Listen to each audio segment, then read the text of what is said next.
Assalamualaikum warahmatullahi wabarakatuh. Waalaikumsalam. Innal hamdalillah nahmaduhu wa nasta'inuhu wa nastahdihi wa na'udzu billah min sururi anfusina wa min sayyiati a'malina. Man yahdillah fala mudhillalah wa man yudlilhu fala hadiyalah. Wa safiyuhu min khalqihi wa khaliluhu addal amanah wa nasahal ummah wa ballagha risalah wa jahada fi sabilillahi haqqa jihad. Allahumma la sahla illa ma ja'altahu sahla wa anta taj'alal hazna idza syi'ta sahla. Allahumma yassir umurana wa la tu'assir alaina.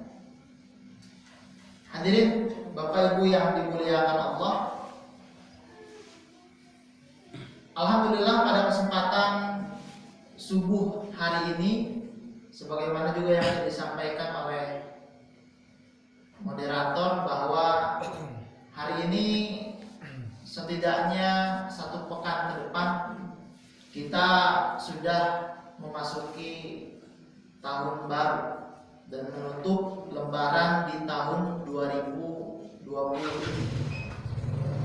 Maka hadirin yang dimuliakan Allah, sebetulnya ada PR besar yang menjadi memperhatikan. Tetapi mungkin kita yang kurang memperhatikan seperti apa agama memandang perayaan-perayaan itu. Seperti apa Islam, Bapak Ibu yang dimuliakan Allah, memandang bahwa ada hal-hal yang boleh dilakukan, ada hal-hal yang sifatnya ketika dilakukan akan mendatangkan madarat, ada yang sifatnya ketika dilakukan tidak mendatangkan madarat tetapi sifatnya lebih kepada arah lagwiyah, sesuatu yang sifatnya lago, kemudian israf, berlebih-lebihan dan lain sebagainya. Dan itu semua hadirin yang dimuliakan Allah ada di dalam ajaran agama Islam. Maka insya Allah Bapak Ibu yang dimuliakan Allah, pada kesempatan subuh kali ini bersama-sama, mudah-mudahan kita akan coba lihat, kita akan coba gali bagaimana Islam dalam hal ini melihat sebuah perayaan. Kalau dalam bahasa singkatan yang sering digunakan oleh kita ada istilah PHBI, peringatan Hari Besar Islam, atau PHBN, peringatan Hari Besar Nasional. Ada yang sifatnya Islam, ada yang sifatnya skala nasional. Hadirin Bapak Ibu yang dimuliakan Allah, demikianlah Islam sebagaimana yang disampaikan oleh Allah Subhanahu wa taala, bahwa ketika Rasulullah SAW menyampaikan dakwahnya, maka apa kalimat yang dikutip oleh beliau yang disampaikan oleh Allah Subhanahu wa taala dalam salah satu ayatnya, Bismillahirrahmanirrahim, wa ma arsalnaka illa rahmatan lil alamin. Jadi Rasulullah SAW tidaklah menjadi utusan, tidaklah diutus kecuali sebagai rahmat bagi seluruh alam. Maka pengertian rahmat ini, Bapak Ibu yang dimuliakan Allah, rahmat itu secara bahasa adalah kasih sayang. Maka ada istilah nanti dari rahmah itu ada rahmaniyah Allah, ada rahimiyah Allah.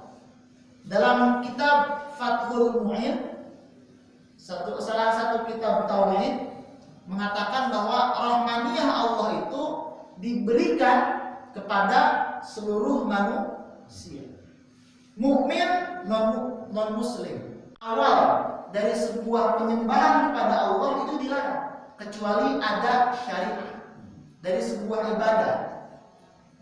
Hadirin yang dimuliakan Allah, kenapa ulama kita mengatakan seperti itu? Karena usul fikih itu adalah produk ulama. Salah satu tingkatan dari beberapa tingkatan dalam mengambil sebuah hukum. Jadi Bapak Ibu yang dimuliakan Allah, untuk mengambil hukum itu yang pertama kita harus lihat dari Al-Quran. Kalau tidak dijelaskan dalam Al-Quran, maka kita cari di dalam ahadits as-sahihah. Kita cari dalam keterangan-keterangan hadis yang menurut para ahli hadis derajatnya mutawatir dan sahih. Mutawatir itu banyak yang meriwayatkannya. Ketika yang tidak ada terdapat dalam itu, maka masuk dalam konteks-konteks yang berikutnya. Nanti ada ijtihad, kemudian di sana ada qiyas yang di dalamnya sudah masuk dalam ranah-ranah ulama, ranah-ranah usul fikih, ranah-ranah di mana para pendahulu kita, ulama-ulama kita itu berijtihad dari sebuah hukum yang tidak ada konteksnya di dalam Islam, di dalam ajaran Al-Quran, di dalam hadis Rasulullah Shallallahu Alaihi Wasallam. Itu yang disebut dengan kenapa ada usul fikih. Kemudian jamaah yang dimuliakan Allah, kenapa dilarang? Karena ketika ibadah itu tidak ada konteks syariatnya, ditakutkan ibadah yang kita lakukan ini bukan menyembah Allah Subhanahu wa Ta'ala, tetapi malah menyembah selain Allah. Bahkan beribadah mengarah, mengkiblat ke Ka'bah, wallahi ketika tidak ada syariah yang menjelaskan itu, maka hal itu masuk dalam kategori haram. Tetapi kenapa hari ini ibadah kita ke Ka'bah, kiblatnya ke Ka'bah, bukan ke Menara Eiffel, bukan ke Monas. Bahkan kalau ada yang guyonnya sedikit, Kang ada eta pemain sorting pilih ke Manchester United kiblatnya. Jadi jangan sudah ada gitu ya patokannya, kiblatnya ke Ka'bah. Kenapa demikian? Karena Ka'bah itu menjadi syariah, tempat di mana menjadi pusat ibadah umat mukmin muslim, bukan hanya di Indonesia tetapi juga di seluruh dunia. Itulah kenapa hadirin yang dimuliakan Allah, usul fikih ulama kita mengatakan, membuat sebuah pernyataan demikian.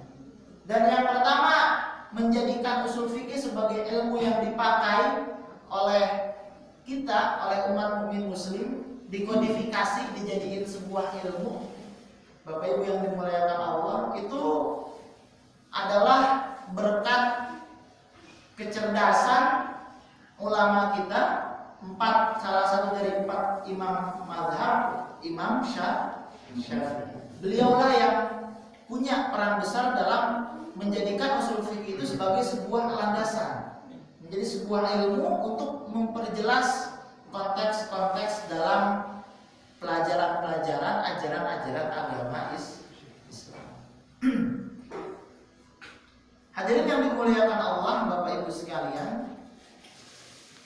Kemudian hal ini diperjelas lagi oleh Rasulullah Shallallahu Alaihi Wasallam, bahwa Rasulullah Shallallahu Alaihi Wasallam pernah bersabda dalam salah satu hadis sahih, dalam hadis Bukhari, nomor hadis yang ke-200 2499. Kita akan coba bacakan. Hadatsana Ya'qub hadatsana Ibrahim ibnu Sa'din an abihi anil Qasim ibni Muhammad an Aisyah radhiyallahu anha qalat qala Rasulullah sallallahu alaihi wasallam man ahdatha fi amrina hada ma laysa fi fa huwa radd.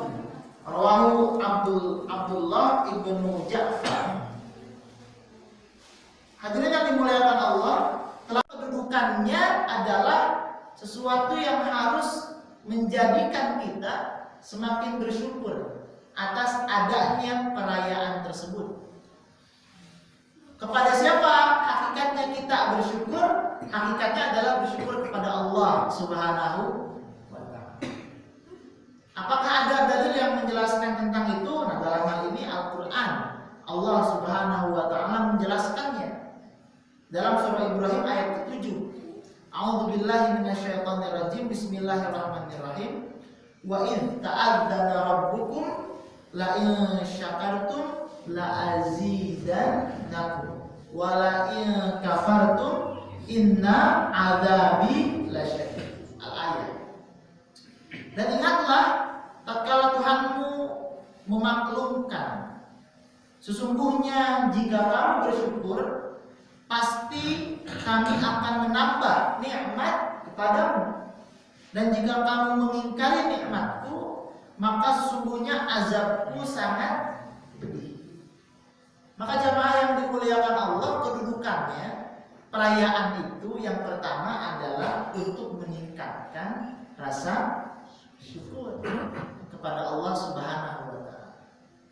Kenapa demikian? Sebagaimana yang sudah kita sampaikan, bisa jadi kita tidak bisa hadir di Idul Fitri tahun depan.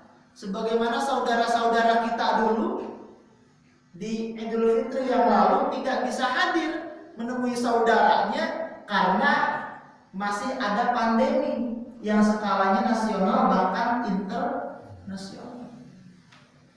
Berarti bagaimana kita menyikapi itu? Kita perlu mensyukuri bahwa 2 tahun yang lalu kita masih bisa merayakan Idul Fitri bersama keluarga. Artinya jamaah yang dimuliakan Allah, ini adalah kedudukan perayaan dalam Islam. Yang pertama, meningkatkan rasa syukur kita. Nah, yang kedua, selain meningkatkan rasa syukur, maka Islam pun menjelaskan menjadi sebuah tadzkirah. Jadi perayaan itu harusnya menjadi sebuah pengingat, menjadi sebuah sarana zikir kita kepada Allah Subhanahu wa ta'ala. Agar apa? Agar kita selalu ingat bahwa apa yang sedang kita kerjakan, apa yang kita lakukan, ini dalam rangka memperingati dan memberikan motivasi perjuangan Rasulullah Shallallahu Alaihi Wasallam. Contohnya misalnya Maulid Nabi. Contoh lainnya misalnya Isra Mi'raj. Itu untuk mengingat kita, jamaah yang dimuliakan. Jadi dalam hal ini Allah Subhanahu wa ta'ala menjelaskan dalam surah 38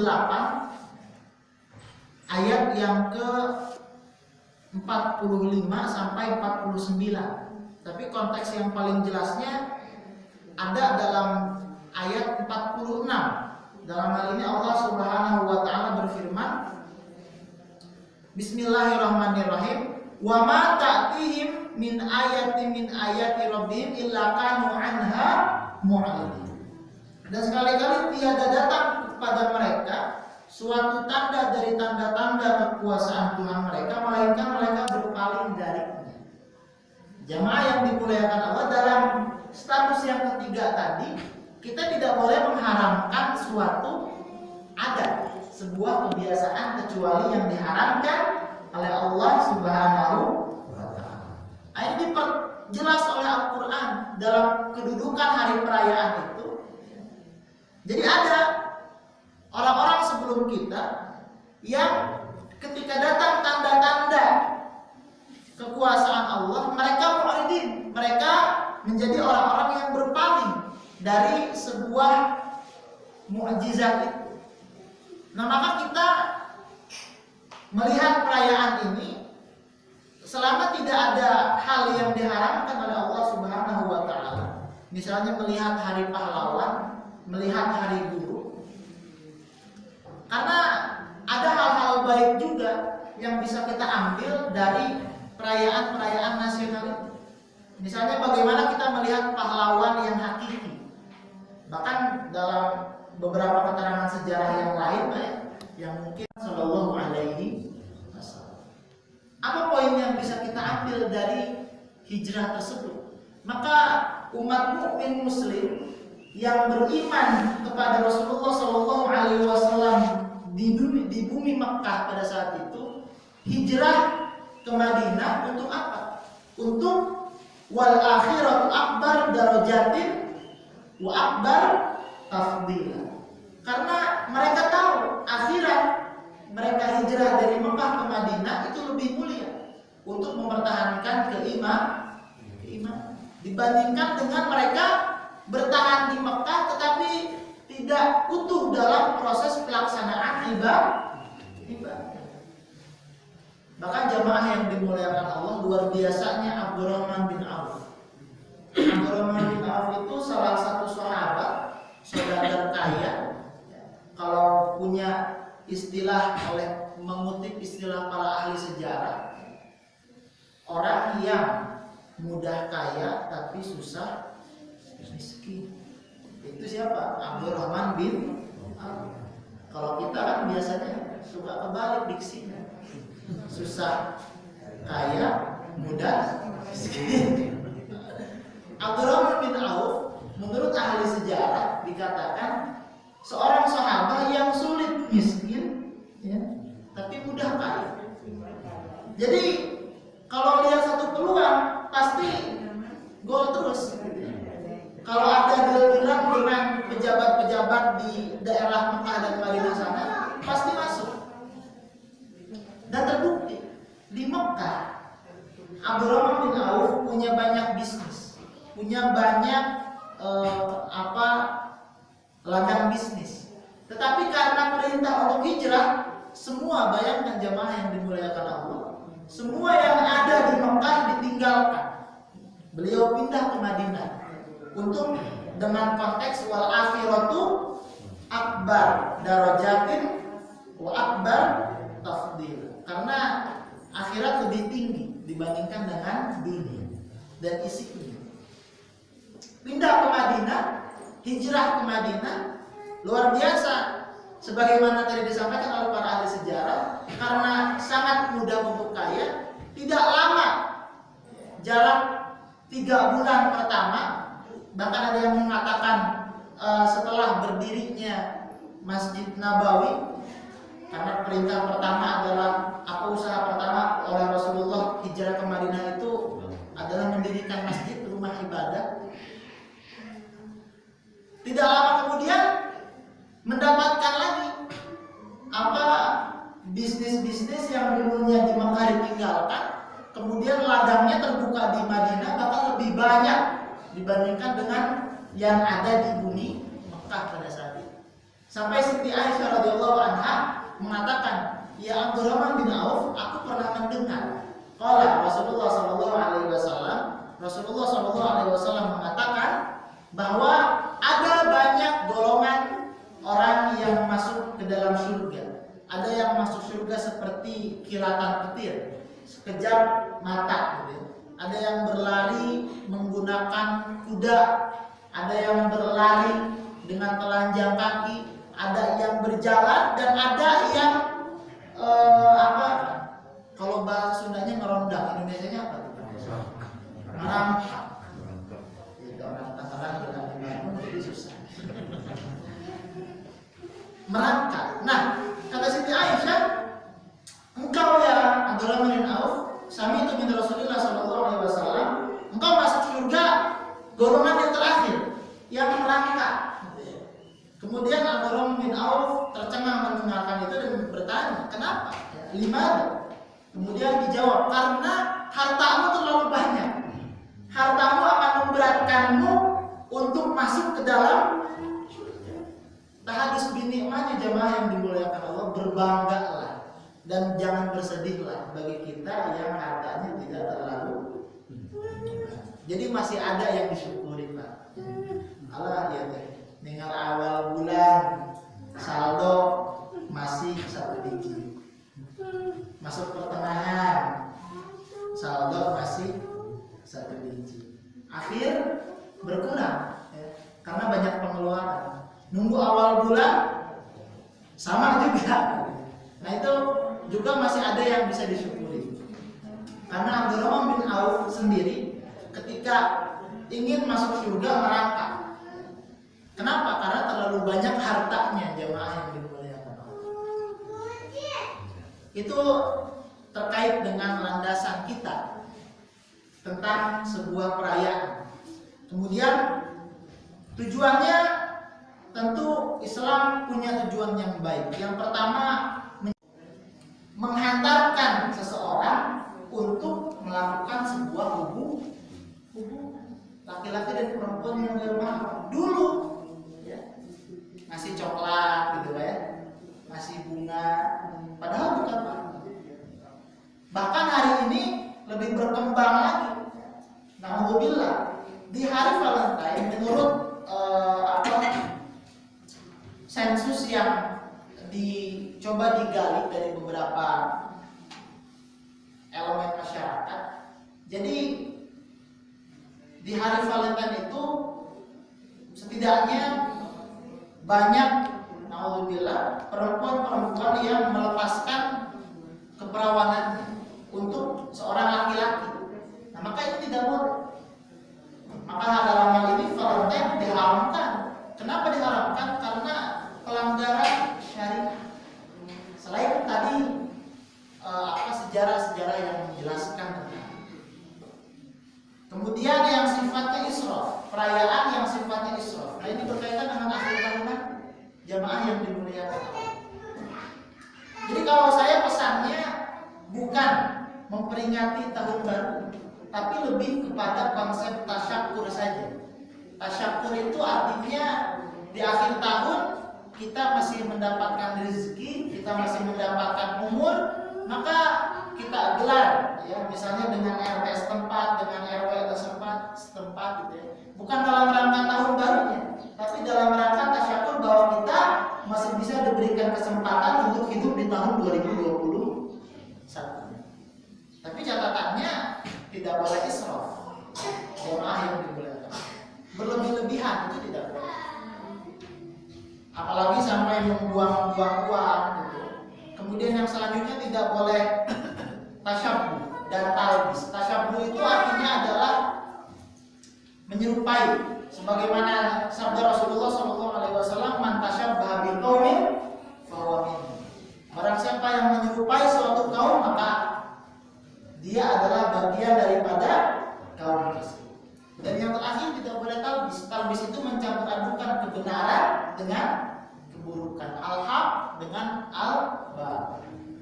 Firman Allah Subhanahu wa taala surah Al-Baqarah, A'udzubillahi minasyaitonirrajim, ayat 42, Bismillahirrahmanirrahim. Wala talbisul haqqo bil batil wa taqtumul haqqo wa antum ta'lamun. Dan janganlah kamu campur adukan yang hak dengan yang batil. Dan janganlah kamu sembunyikan yang hak itu sedang kamu mengetahui. Jemaah yang dimuliakan Allah, setidaknya itu yang dapat kita sampaikan, kita bahas pada tausiah subuh kali ini terkait dengan bagaimana Islam memandang sebuah perayaan. Mudah-mudahan penyampaian ini setidaknya menjadi penambah pemahaman kita dari sisi agama, melihat bagaimana perayaan itu dilakukan dan mana perayaan-perayaan juga yang sifatnya tidak boleh dilakukan oleh kita. Mudah-mudahan jemaah yang dimuliakan Allah, setidaknya untuk dalam rangka menjemput proses hidayah tadi perlu ada perjuangan. Maka mudah-mudahan majelis taklim ini, subuh ini menjadi perjuangan, proses perjuangan kita untuk menjemput hidayah Allah Subhanahu wa ta'ala. Karena hidayah itu tukta walayati. Hidayah itu didatangi, bukan mendatangi. Walaupun hakikatnya dari Allah Subhanahu wa ta'ala. Demikian yang dapat disampaikan pada kesempatan pagi hari ini. Kurang lebihnya saya mohon maaf, kekurangan mutlak dari diri saya pribadi. Apabila ada kata-kata salah yang menyinggung dan sebagainya, mohon dimaafkan. Apabila ada kebenaran, maka hakikatnya mutlak dari Allah Subhanahu wa ta'ala. Aku qouli hadza astaghfirullah li wa lakum billahi fisabilil haq. Assalamualaikum warahmatullahi wabarakatuh. Mohon izin Pak Ustadz, mungkin bisa bertanya barang sedikit saja. Assalamualaikum warahmatullahi wabarakatuh. Waalaikumsalam. Sudah menjadi kebiasaan di lingkungan keluarga, misalnya tentang ulang tahun atau perayaan, itu saja yang ingin saya tanyakan. Jazakumullah pertanyaannya. Pertama, sebagaimana landasan yang tadi sudah kita bahas, bahwa peringatan itu karena ulang tahun juga pada hakikatnya adalah peringatan karena bertambahnya usia. Bahkan seharusnya bukan bertambahnya usia, berkurangnya usia. Karena semakin bertambah usia, semakin berkurang waktu hidup kita, jatah hidup kita. Nah, maka sebagaimana yang tadi disampaikan, artinya perayaan itu mungkin sifat tasyakur ini lebih dimasukkan ke dalam konteksnya kegiatan dari sebuah perayaan. Jadi konteks istilahnya ulang tahun, tapi kegiatannya adalah kegiatan tasyakur. Apa yang membedakan tasyakur dengan perayaan biasa? Tasyakur lebih pertama lebih islami, tidak perlu ada hal-hal yang sifatnya keluar dari konteks agama, misalnya buang-buang uang badir berlebih-lebihan sampai harus mengundang tempat yang mahal untuk menyewa gedung, kemudian menghabiskan banyak uang, itu yang tidak bagus. Jadi kalau tasyakur lebih kepada mensyukuri jatah umur yang masih diberikan oleh Allah Subhanahu wa taala, mengundang tetangga dekat atau keluarga inti saja, minta doa, berdoa bersama, mudah-mudahan di umur ini bisa lebih menjadi pribadi yang baik. Itu yang garis besar yang membedakan perayaan, sekedar perayaan biasa dengan tasyakur. Dan kalau tasyakur harus ada hal baik yang bisa diambil. Contoh, harus punya azan biasanya. Jadi bentuk tasyakur itu kan kita bersyukur akan apa yang diberikan oleh Allah. Jadi ketika kita diberikan umur panjang, maka kita harus punya azam ke depannya mau apa. Mudah-mudahan di umur 45 nanti Bapak bisa, misalnya salah satu azamnya adalah kembali ke tanah suci misalnya. Kemudian mudah-mudahan di umur 46 nanti setidaknya baca Al-Qur'annya bisa lancar. Nah, itu yang membedakan perayaan biasa dengan tasyakur. Artinya ada azam kebaikan yang ingin dilakukan setelah peringatan tadi, sehingga menjadi semakin dekat karena tujuannya adalah taqarrub, bukan tabakud, bukan menjadi jauh, yang membedakan dengan perayaan biasa. Saya kira demikian, mudah-mudahan bisa terjawab. Dalam yang baru saya ditanyakan para sahabat bikaumin hatta minhum tadi, karena dalam acara ulang tahun tersebut ada hal-hal ritual ya, seolah-olah ritual yang notabene itu dilakukan oleh non-muslim. Nah, bagaimana dalam konteks hal ini dengan hadis tadi? Mohon penjelasannya. Konteks tasyabuhnya berarti ya? Iya. Sebagaimana sabda Rasulullah tadi, man tasyabbaha biqaumin fahuwa minhum. Makanya tadi ada beberapa hal yang sifatnya menjadi tujuan perayaan, ada yang larangan perayaan. Tujuan perayaan pada hakikatnya tadi adalah untuk mendekatkan diri kepada Allah. Larangannya adalah, salah satu larangannya adalah tidak boleh man tasyabbaha biqaumin fahuwa minhum, tidak boleh bertasyabuh. Nah, maka yang membedakan tasyakur dengan sekedar perayaan bahkan yang sifatnya nanti menjadi tasyabuh adalah ketika sebuah perayaan ini, sebuah perayaan ulang tahun misalnya, itu menjiplak persis seperti yang dilakukan oleh orang-orang non-muslim. Misalnya pakai topi topi ulang tahun, Pak ya, tiup lilin dan lain sebagainya. Kemudian mengundang teman-teman, kalau bahasa anak muda hari ini party, buat party gitu Pak ya, nyewa tempat di klub-klub malam dan lain sebagainya, mabok apalagi. Nah itu tasyabbuh. Jadi makanya tadi kita akan bedakan apa perbedaan perayaan ulang tahun biasa dengan yang sifatnya tasyabbuh. Nah kalau tasyabbuh lebih kepada ada azan yang dilakukan, ada azan yang dipanjatkan di setiap perayaan itu.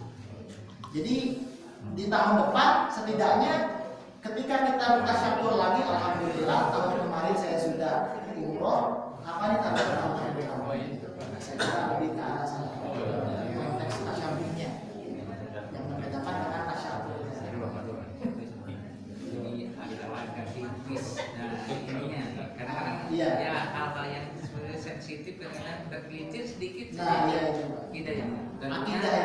sikap sebagai seorang muslim ya untuk hal itu ya lebih baik Dijaga. Dijaga, waspada, lebih baik waspada. Artinya ketika ketika tidak sanggup gitu ya. Kan kadang begini, ada orang yang sifatnya memaksakan, terlalu memaksakan. Jadi ketika memang tidak sanggup dan tidak kuat dan khawatir gitu ya. Ini jadi dilakukan jangan dilakukan, dilakukan jangan dilakukan. Maka dalam kaidah usul fikih al-yaqin la yazalu bisyak. Jadi keyakinan itu tidak boleh dihilangkan oleh keraguan-keraguan. Jadi yang dimaksud keyakinan ini adalah yang sudah jelas konteks syariatnya, jadi nggak boleh dihilangkan dengan keraguan-keraguan. Keraguan-keraguan itu apa? Contohnya ulang tahun Nabi. Lakukan jangan, karena sifatnya ibadah, sifatnya mubah. Sedangkan keyakinan itu sifatnya wajib yakin kepada Allah Subhanahu wa Ta'ala. Jadi lebih ke arah sana. Saya kira waktu skosnya tanda-tandanya juga sudah mulai sudah benar. Jadi karena tadi sudah saya tutup, saya kira demikian. Mudah-mudahan bermanfaat. cukup Pak Haji ya, cukup penjelasannya.